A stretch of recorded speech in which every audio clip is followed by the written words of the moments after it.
সূর্যোদয় দেখেছেন? কত প্রশান্তিদায়ক, কত শক্তিদায়ক হয়। মনের মধ্যে যেন একটা নতুন প্রেরণা দান করে, একটা নতুন উৎসাহ। কিন্তু যদি আপনি উঠতে দেরি করেন, তাহলে আপনি এই সূর্যোদয় দেখতেই পাবেন না। ঠিক এরকমই হয় আমাদের জীবনেও। সুযোগ সূর্যোদয়ের মতো। যদি আপনি আপনার জীবনে দরকারের চেয়ে বেশি অপেক্ষা করেন এই সুযোগের সদ্ব্যবহার করতে, তাহলে এই সুযোগ আপনার অপেক্ষা কখনোই করবে না, তা চলে যাবে। সেই জন্য এদের সামলে রাখুন। সঠিক সময় আসলে এই সুযোগের সদ্ব্যবহার করুন, নিজের কর্মকে সম্পূর্ণরূপে সার্থক করুন। এটাকে এক মুহূর্তের মতো দেখুন। যদি এরকম করেন, তাহলে জীবনও সূর্যোদয়ের মতোই হবে। এতে সন্তুষ্টি থাকবে, গৌরবও থাকবে, আর থাকবে শান্তি। রাধা রাধা। আমরা জীবনে এমন অনেক মানুষকে চিনি যারা অত্যন্ত শক্তিশালী, নিজের পরীক্ষা দিতে কখনো পিছপা হন না, খুব কঠোর হন, আত্মপ্রত্যয়ী হন, কিন্তু তাও তারা সাফল্য পান না। কেন? কি কারণ হতে পারে এর? লৌহ মানবের মতো ব্যক্তিত্বের অধিকারী হওয়া সত্ত্বেও তারা সফলতা কেন লাভ করেন না? এবার এটার উত্তর তাদের ব্যক্তিত্বের মধ্যেই লুকিয়ে রয়েছে। লৌহ মানব, লোহা। আপনি কখনো লোহাকে দেখে থাকবেন, অত্যন্ত শক্তিশালী, অত্যন্ত কঠিন, কিন্তু শুধু তখনই যখন সেটা শান্ত থাকে, শীতল থাকে। তাকে উত্তপ্ত করুন, তা আর কঠিন থাকবে না। তার উপরে এক আঘাত করুন। চিনতে শিখুন সেই চিন্তাগুলো যা ক্রোধ বাড়িয়ে দেয়, আর সেগুলোকে শেষ করে দিন, নয়তো সেই রাগ আপনার পতন অবশ্যই ঘটাবে। রাধা রাধা। আমরা অনেকবার লোকের থেকে এই কথা শুনেছি, জীবনে যখনই ধন অর্জন করবে বাঁচিয়ে রাখবে। কি হয়, কঠিন পরিস্থিতিতে আপনার খারাপ সময় তা আপনার কাজে আসে। কিন্তু এই কথা কি 100% সত্যি? ভাবুন, এই সমস্ত ধন যে আপনি অর্জন করেছেন, তা কি আপনাকে সুস্বাস্থ্য দিতে পারবে?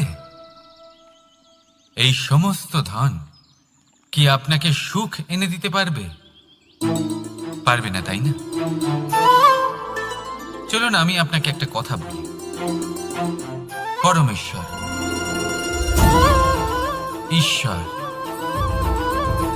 যদি এই ঈশ্বরের ওপর আপনি বিশ্বাস রাখেন, সর্বদাই ভালো কাজ করেন, সবার মধ্যে প্রেম ছড়িয়ে দেন, আর সবার জন্য শুধু ও শুধুমাত্র শুভকামনা করেন, তাহলে আপনার সাথে কখনো কোনো খারাপ হতে পারে না।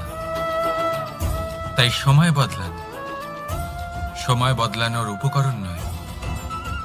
আর ভালোবেসে বলুন, রাধা রাধা। অনেকবার আমাদের দৃষ্টিভঙ্গি এমন হয়ে থাকে যে আমাদের আসল সত্যের থেকে অনেকটা দূরে নিয়ে যায়। আমরা যেরকম দেখি সেরকম সবসময় হয় না। এবারে দেখুন না,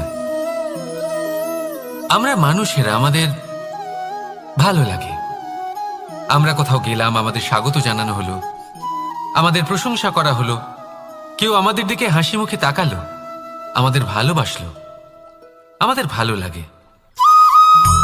কিন্তু যদি কেউ ক্রুদ্ধ হয়, কটাক্ষ করে, ব্যঙ্গ করে, তাহলে আমরা তক্ষুনি তাকে নিজের শত্রু ভেবে ফেলি, তার উপরে ক্রুদ্ধ হয়ে যাই। একটা কথা মনে রাখবেন, এই হাসি সবার জন্যই হয়। আপনি তাদেরকেও হাসি উপহার দিতে পারেন যাদের আপনি চেনেন, তাদেরও দিতে পারেন যাদের আপনি চেনেন না। ছোটদের দিতে পারেন, বড়দের দিতে পারেন, সবার জন্যই হলো এই হাসি। কিন্তু ক্রোধ, ক্রোধ তাদের উপরেই আসে যাদের আমরা জীবনে কখনো হারাতে চাই না, যাদেরকে আমরা অসম্ভব ভালোবাসি, যাদের জন্য আমরা আশা করি যে তাদের জীবনের পরবর্তী সময় সব সময় সুখময় হোক, উজ্জ্বল হোক। সেই জন্য আপনার জীবনের সমস্ত সেই ব্যক্তি যারা আপনার উপরে ক্রুদ্ধ হন, কটাক্ষ করেন, জরুরি নয় তিনি আপনার শত্রুই হবেন। হতে পারে সে হলো আপনার শুভাকাঙ্ক্ষী, যিনি আপনার শুধুমাত্র ভালোই চান, যিনি আপনার জন্য একটা সুন্দর ভবিষ্যৎ চান। সেই জন্য সব সময় মন দিয়ে অন্যের কথা বোঝার প্রয়াস করুন। আপনি জানতে পারবেন তাদের কর্মের ধর্ম কি হতে পারে, আপনি জানতে পারবেন তাদের ক্রোধের মর্ম কি হতে পারে। রাধা রাধা। জীবনের এই পথে এগোতে এগোতে আমরা কোথাও থেমে যাই, আমরা জানি না কেন। আমরা চেষ্টা করি যেন আমরা সামনে এগোতে পারি, কিন্তু এরকম হয় না। কি কারণ হতে পারে এর? আসুন আমি আপনাকে বোঝাই। মনে করুন আপনি কোনো রাস্তায় হাঁটছেন, আপনার পা মুচকে গেল, আপনি পায়ে আঘাত পেলেন। এখন এই আঘাত যদি আপনাকে পথ চলতে বাধা দেয়, তখন আপনি থেমে যান। যদি আপনার ভাবনা চিন্তা ক্ষুদ্র হয়, তাহলে আপনি জীবনে কখনোই এগোতে পারবেন না। ভেঙে যাওয়া কলম দিয়ে আপনি কখনো চিঠি লিখতে পারবেন না। ঠিক সেইভাবেই যদি আপনার মনে অন্যের জন্য হিংসা থাকে, তাহলে আপনি আপনার নিজের ভাগ্য লিখতেই পারবেন না। কাজের প্রতি আলস্য আপনাকে কখনো ধনী হতে দেবেই না, আর ধনের প্রতি লোভ তা আপনাকে কখনো মহান হতে দেবে না। ছোট একটা কথা, কিন্তু এ হলো অত্যন্ত গুরুত্বপূর্ণ। ভাবনা চিন্তা অবশ্যই করুন, আর বোঝার চেষ্টা করুন সেটা যা আপনি বুঝতে চান। হতে পারে আপনি এমন কোনো পথ খুঁজে পেলেন যার ফলে আপনি কোনো খারাপ পথে যেতে যেতে থেমে গেলেন, বা আপনি এমন কোনো অর্থ খুঁজে পেলেন যা আপনাকে মহান হবার পথে অগ্রসর করে দিল। রাধা রাধা। অহংকার এ হলো ছোট একটা শব্দ, কিন্তু এর প্রভাব অত্যন্ত বৃহৎ হয়ে থাকে। আর সব থেকে বড় সমস্যা হলো মানুষ আজ অবধি বুঝতেই পারেনি যে এই অহংকারের বাস্তব রূপ কিরকম। কেউ একে গর্বের নাম দেন, কেউ একে আত্মসম্মানের নাম দিয়ে থাকেন, এবং কোথাও একটা এমন সময় চলে আসে যখন সময় এই অহংকারকে ভেঙে খান খান করে দেয়। আর তখন না গর্ব আপনাকে বাঁচাতে পারে, না আপনার আত্মসম্মান।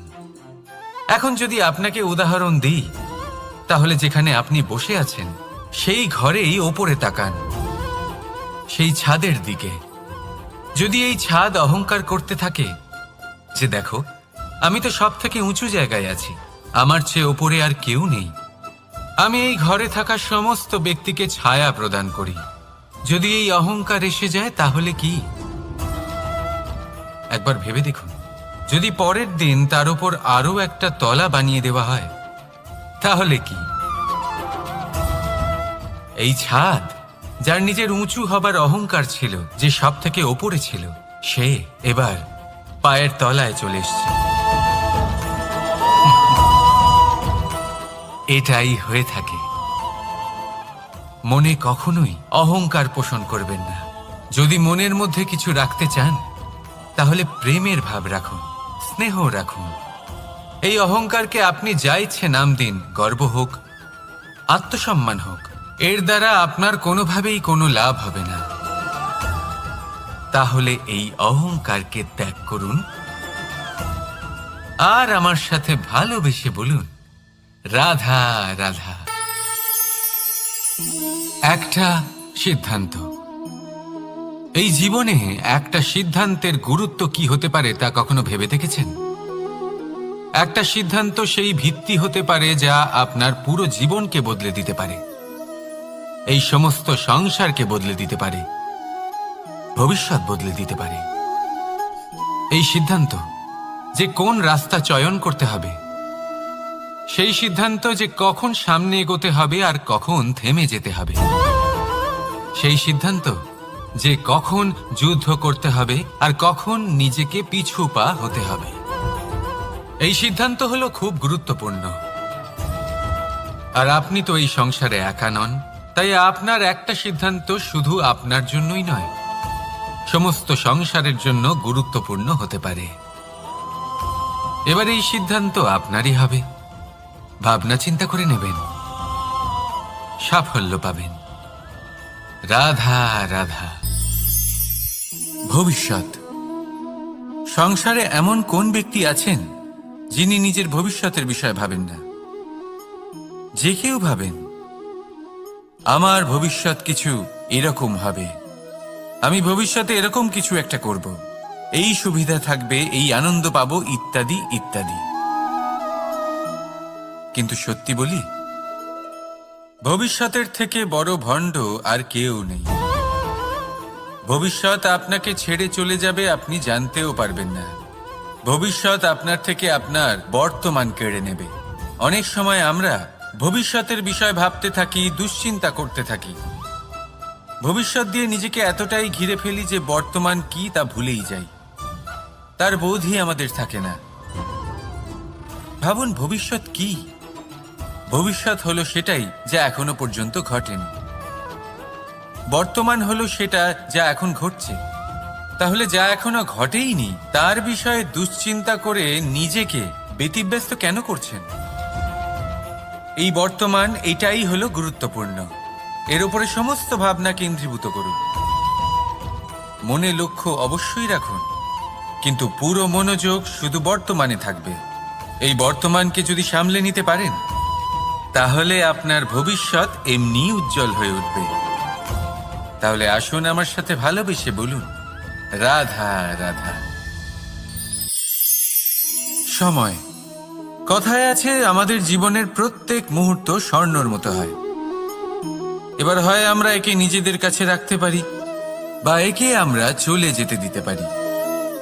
কারণ এই ছোট ছোট মুহূর্তই আছে যা আমাদের জীবনকে গড়ে তোলে। এখন এই জীবন কেমন হবে তা আমাদের উপর নির্ভর করে। যদি আপনি একটা মুহূর্তের যত্ন না নেন, যদি আপনি এক মুহূর্ত ভালো না বাসেন, যদি আপনি এক মুহূর্ত স্নেহের আনন্দ না উপভোগ করতে পারেন, তাহলে দেখতে দেখতেই আপনার সমস্ত সময় নষ্ট হয়ে যাবে, আপনি জানতেও পারবেন না। অর্থাৎ এই সময় স্বর্ণ হতে পারে না। তবে আমরা একে স্বর্ণ বানিয়ে নিতে পারি আমাদের চেষ্টার মাধ্যমে। এই সময় শুধু একটি লাঙল যা মাটির সাথে লড়াই করতে পারে, আর কিছু নয়। একটা অত্যন্ত গুরুত্বপূর্ণ কথা মনে রাখবেন, আপনার কাছে শুধু সময় আছে। এবার আপনি এটা দিয়ে স্বর্ণ বানাবেন, না ঘুমিয়ে স্বপ্ন দেখে একে নষ্ট করবেন, সিদ্ধান্ত আপনারই। রাধা রাধা। ভগবান। প্রত্যেক কঠিন পরিস্থিতিতে এই নামই আছে যা আমাদের উপায় দিয়ে থাকে। ব্যক্তি যান, ভগবানের পুজো করেন, আরাধনা করেন, ব্রত পালন করেন, মন্দিরে যান, পুজো পাঠ করেন, ভগবানকে জাগিয়ে তোলেন। আর তারপর শুরু হয় সমস্ত প্রশ্ন। হে ভগবান, আমার সাথে এরকম কেন হচ্ছে? কেন আমারই জীবনে এত দুঃখ আছে? আমি কিভাবে এর সম্মুখীন হব? আমাকে কেন এত কষ্ট ভোগ করতে হচ্ছে? হে ভগবান, আমি কি করব? আমাকে সাহায্য করুন, কোনো রাস্তা দেখান।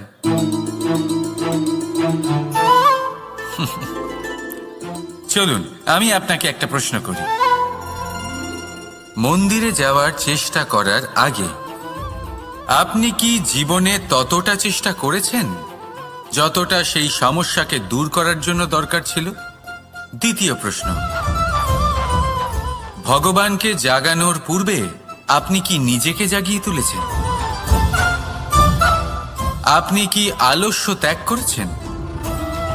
তৃতীয় প্রশ্ন, ভগবানকে জিজ্ঞাসা করার আগে আপনি কি নিজেকে জিজ্ঞাসা করেছেন যে আমি কেন এত অসফল হচ্ছি? যদি না করে থাকেন তাহলে সবার আগে এটা করুন। আপনি সমস্ত প্রশ্নের উত্তর পাবেন, সমস্ত বিপদের পরিত্রাণ পাবেন। অন্য কোথাও নয়, নিজের ভেতরে তাকিয়ে দেখুন। চেষ্টা করুন নিজেকে জাগিয়ে তোলার। আপনি সফল অবশ্যই হবেন, কারণ এই পরমাত্মা, ওই পরমেশ্বর, ওই পরব্রহ্ম আপনার মধ্যেই তো আছে। রাধা রাধা। নাম। জন্মগ্রহণের পর মানুষের জন্য এই নাম অত্যন্ত গুরুত্বপূর্ণ হয়। মাতা, পিতা, পুরোহিত সকলেই সেই অক্ষর খুঁজতে শুরু করেন যা দিয়ে আপনার নাম শুরু হবে। কিন্তু নাম আর রাশি এক হয়ে গেলেই কি সব কিছু ঠিক হয়ে যায়? কখনোই নয়, কারণ আপনার কর্মই হলো সব থেকে গুরুত্বপূর্ণ, আর কিছুই নয়। দেখুন, এই নিয়তিও আপনার কর্ম অনুযায়ী আপনার ভবিষ্যৎ সুনিশ্চিত করে। যদি আপনাকে উদাহরণ দিই তাহলে ভাবুন, একদিকে ছিলেন রাম আর অন্যদিকে রাবণ। দুজনেরই নাম শুরু হয় র দিয়ে, কিন্তু একজন পেলেন এক ভয়ানক পরিণতি আর অন্যজন সমগ্র সংসারের মনে চিরস্মরণীয় হলেন।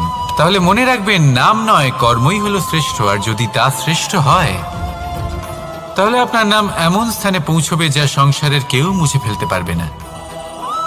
তাহলে আসুন আমার সাথে ভালোবেসে বলুন, রাধা রাধা। অনেক সময় যখন আমরা কর্ম করি, সাফল্য লাভ করি, কঠিন পরীক্ষায় উত্তীর্ণ হই, বড় কাজ করি, আমাদের মনে হয় এই সংসার আমাদের একটু প্রশংসা করুক, ভালো লাগে। অনেকবার মনে হয় এটা হলো আমাদের কর্মের ফলই বটে, আমরা আনন্দ পাই।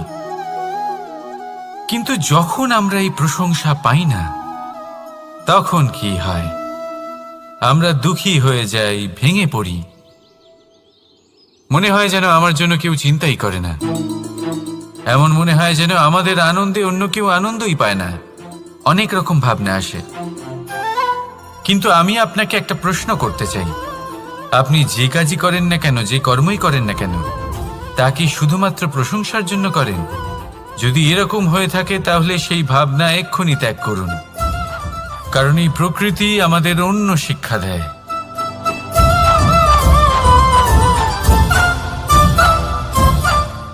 এই ফুলকে দেখুন, এই যে ফুলের সুবাস, যা আমার মনকে উচ্ছ্বসিত করে তোলে, মনে শক্তির সঞ্চার করে, এই সুগন্ধ। কিন্তু ভেবে দেখুন, ফুলের কিন্তু এই কাজ করার জন্য কোনো প্রশংসারই প্রয়োজন হয় না। এটাই হলো প্রকৃতির শিক্ষা। যিনি সৎ হন, সৎকর্ম করেন, তার কোনো প্রশংসার প্রয়োজন হয় না, কারণ ওনার কর্মই হলো ওনার সুবাস। মনে রাখবেন, আতর নকল ফুলে দেওয়া হয়, প্রকৃত ফুলের তার কোনো প্রয়োজন হয় না। সেইভাবেই আপনিও কর্ম করতে থাকুন শুভ চিন্তা নিয়ে। এই মনকে সব সময় শান্ত রাখুন, স্বচ্ছ রাখুন। যদি এরকম করেন তাহলে আপনার কর্ম এমন সুবাস ছড়াবে যে আপনার জীবনে শুধু এবং শুধুমাত্র আনন্দই থাকবে। তাহলে এই আনন্দ সহকারে বলুন, রাধা রাধা। এই সংসারে এমন কোনো পর্বত নেই যা এতটাই উঁচু যে মানুষ তার শিখরে পৌঁছতে পারবে না, তাকে অতিক্রম করতে পারবে না। এই সংসারে এমন কোনো সাগর নেই যা কিনা এতটাই গভীর যেখানে মানুষ তার তলদেশে পৌঁছে ফিরে আসতে পারবে না। একটা ছোট্ট বরফের টুকরো পর্বতের শিখরে গলে গিয়ে বইতে থাকে, আর দেখতে দেখতেই তা মহানদী গঙ্গায় পরিবর্তিত হয়। এর কারণ কি? এর কারণ হলো প্রচেষ্টা, প্রারব্ধ নয়। এই প্রচেষ্টাই সুনিশ্চিত করে যে আপনার প্রারব্ধ কি হবে। এই সমস্ত কিছু হলো প্রচেষ্টা আর প্রারব্ধের খেলা। আপনার প্রচেষ্টা যেরকম হবে, আপনার প্রারব্ধ সেরকমই হবে। আর আপনার প্রচেষ্টা যদি উচ্চ মানের হয়, তাহলে প্রারব্ধকে আপনার সামনে নত হতেই হবে। কি বলেন? তাহলে আসুন আমার সাথে ভালোবেসে বলুন, রাধা রাধা। অনেক সময় মানুষ অতীতকে দেখেন,